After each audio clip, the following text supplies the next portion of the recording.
Bueno, bienvenidos a nuestro espacio de entrevistas de salud. En esta oportunidad, como una gran participante asidua de la casa, casi que parte del equipo de Respira Libre. Gracias, Yesenia Serrano, por estar con nosotros.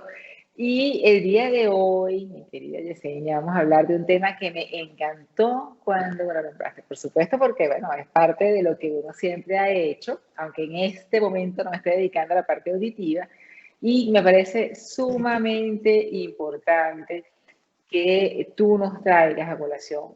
¿Qué es lo que está pasando con los pacientes con autismo? ¿Cuáles son las pruebas auditivas que verdaderamente tienen que realizárseles? ¿Cuándo? ¿Cuáles son? ¿Qué debemos esperar? Adelante. Es así, bueno, nuevamente gracias por la invitación, un gustazo estar acá. Y bueno, sí, quería traer este tema porque el asunto de las pruebas auditivas en personas con autismo pues está teniendo como una línea muy marcada hacia netamente hacer potenciales evocados auditivos de tallo cerebral. Recordemos que para audición tenemos algunas pruebas que la miden, que realmente nos dicen si un paciente tiene audición normal o no. Por supuesto, los potenciales evocados auditivos como Torrino lo sabe, como foniatra lo sé, te mide toda la vía auditiva. Sin embargo, es un estudio que muchas veces amerita sedación del paciente, lo cual puede ser un poco más claro para obtener una respuesta más fiable. Pero es que no necesariamente todos los pacientes con autismo requieren hacer potenciales, porque existe una herramienta, por ejemplo, que son las emisiones autoacústicas, que si bien no miden toda la vía auditiva, al menos nos dan unas frecuencias muy importantes que nos dicen, mira, este paciente escucha, ¿ok?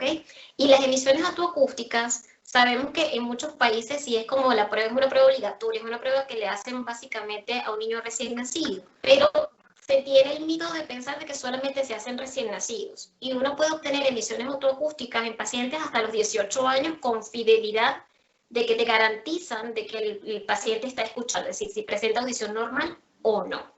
Entonces considero que estamos subestimando un poco esta herramienta porque ¿qué pasa con las emisiones autoacústicas? Si bien no te miden toda la vía, pero no necesitas sedar al paciente, es algo muy rápido porque es un aparatito muy parecido al que nosotros usamos al otoscopio para ver y examinar la parte de los oídos.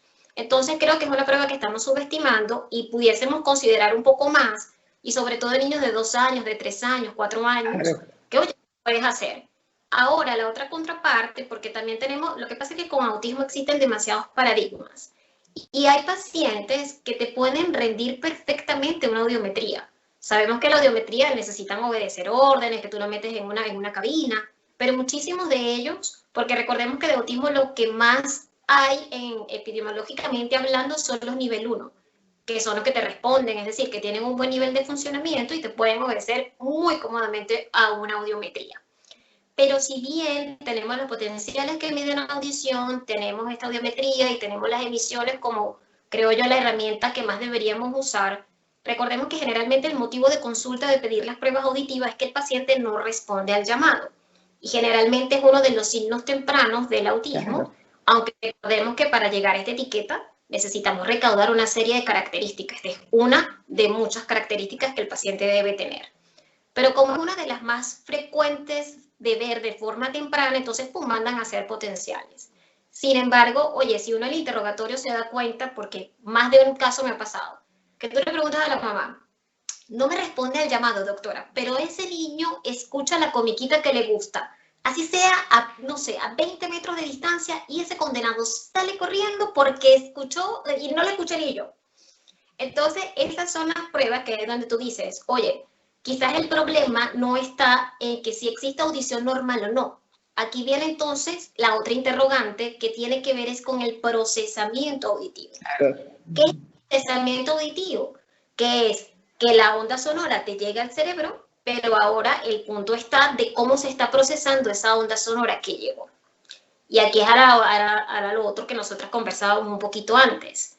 Si bien la medición de la audición es fundamental, tienes que considerar lo que llamamos esas pruebas de función de oído medio. Es decir, ahí es donde tienes que hacer uso de pruebas como la impedanciometría y los reflejos estapediales, que para traducirle un poquito a la audiencia, son pruebas que nos hacen medir la función del oído en su porción media. Recordemos que el oído tiene 3 divisiones, vámonos a biología, pues eso nos lo enseñaron en biología, en primaria y en secundaria, no piense que a los médicos nada más, tiene su porción externa, su porción media y su porción interna. El detalle está que en la porción media siempre debe haber aire. En teoría solo debe haber aire. Pero esa parte del oído muchas veces, y bueno, muchas veces no se comunica anatómicamente con la nariz, sobre todo con los senos paranasales, para ser mucho más exacto, que unas estructuras que se encuentran acá y que ahí a veces se acumula moco y eso tiene un punto de conexión con oído medio.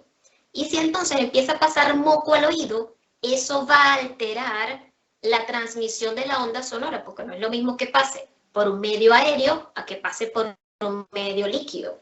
Y allí es donde la mayoría de los pacientes con autismo salen raspados. Como conversábamos en relación al oído medio, es una estructura que obviamente debe estar con aire y generalmente suele estar llena de moco por la conexión que tenemos de los senos paranasales con el la rinofaringe.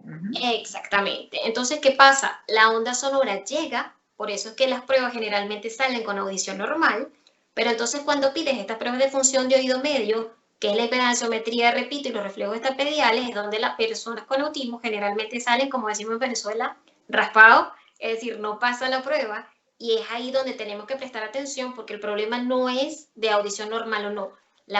El problema está en el procesamiento auditivo. Es ahí la importancia de pedir entonces estas pruebas en las personas con autismo independientemente de la edad. Y también quería comentarte y comentarle a tu audiencia de que recientemente salió un estudio donde colocaban las emisiones autoacústicas, que era esa prueba que yo les mencionaba antes, que también mide audición, como valor predictivo de personas con autismo. Es decir, que tenía que considerarse positivo que una persona podía tener autismo si no pasaba la prueba de emisiones autoacústicas.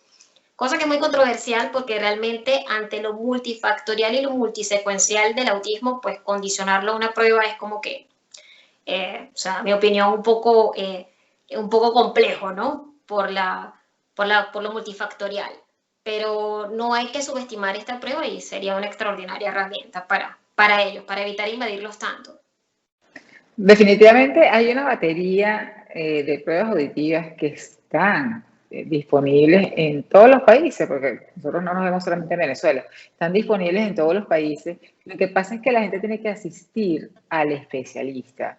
Por eso existimos la batería de especialistas. Por cierto que como no te presenté al inicio, quien está agarrando ahorita, o sea, tú eres una foniatra especialista, vamos a decir aquí que él es la directora de Sobeña, con un especialismo en autismo, o sea, hay especialistas en todas las áreas. No es lo mismo que se generalice y se piense que el médico pues, de familia puede hacer todo el diagnóstico a cuando ya se difiere realmente a los especialistas. Aunque hay una alta incidencia en algunos otros países donde solamente lo ve el médico de familia, definitivamente el paciente autista tiene que ser evaluado por especialistas. Sí, sí, porque fíjate, es que ahorita porque estamos hablando del componente auditivo y hablábamos de este primer signo, pero es que todos ellos en mayor o menor proporción van a tener dificultades en el lenguaje y la comunicación. Claro. Entonces, por supuesto, es ahí el trabajo de los especialistas, porque mucha gente no sabe qué es foniatría, y foniatría tiene que ver con todo lo que son patologías de la comunicación humana, y eso fue lo que me hizo especializarme. Claro. Y por supuesto, el trabajo en conjunto con el otorrino por cuando tienes algo mucho más complejo que tenemos que analizar en conjunto, pero claro. Cada quien irse a esa parte que se especializó sin perder lo integral. Lo de trabajar en equipo, claro, el trabajo en equipo, que es lo que lleva al éxito del paciente. Sí, sí, sí, sobre todo en una condición tan multifactorial, porque es impresionante cómo a veces ese problema que se está suscitando en el procesamiento auditivo, es decir, que está haciendo ese cúmulo de secreciones a nivel de oído medio, está vinculado con la esfera gastrointestinal, por ejemplo, porque muchas veces es esas sensibilidades o intolerancias alimentarias que te están desencadenando procesos inflamatorios, que te están desencadenando una afectación del sistema inmunológico. Entonces viene cualquier virus, viene cualquier componente ambiental, te crea la congestión, viene el moco y mira cómo se van sumando elementos. Claro, entonces, definitivamente es así, o puede tener un reflujo gastroesofágico. O sea, tiene que ser evaluado, Por eso que nosotros también tenemos que trabajar en conjunto con los neurólogos, tenemos que trabajar con los pediatras especialistas en trastornos del desarrollo. O sea, por eso es que la batería de estudios es indicada por especialistas. E individualizada, individualizada. Porque era lo que comentaba al principio, o sea, no tienes por qué mandarle a hacer potenciales a todos cuando tienes una biometría, cuando puedes hacer unas emisiones y, oye, es empaparnos un poco de eso y como bien lo vienes reiterando, el trabajo en equipo, oye, mira, vamos a derivar esto a que el foniatra y el otorrino manejen todo el componente auditivo y del lenguaje para entonces hacer un estudio y no hacer que el paciente invierta, porque venga, que es una inversión nada bajita, en las pruebas pertinentes a cada paciente, que eso creo que es lo más importante. Definitivamente es así. Te pueden conseguir por @drfoniatra. Sí, en todas mis redes sociales, @DRAfoniatra, en Instagram, en Twitter, en Facebook. Y bueno, próximamente allí vengo con una sorpresita de mi página web. Así que, pero igual, doctora Foniatra en todas las redes. Bueno, cuando tengas la sorpresa, la presentamos por acá por Respira Libre. ¿Okay? Excelente, Yesenia. Bueno, encantada como siempre, de parte de la familia Respira Libre y seguimos trabajando en conjunto. Muchísimas gracias. Un beso. Gracias, cuídate.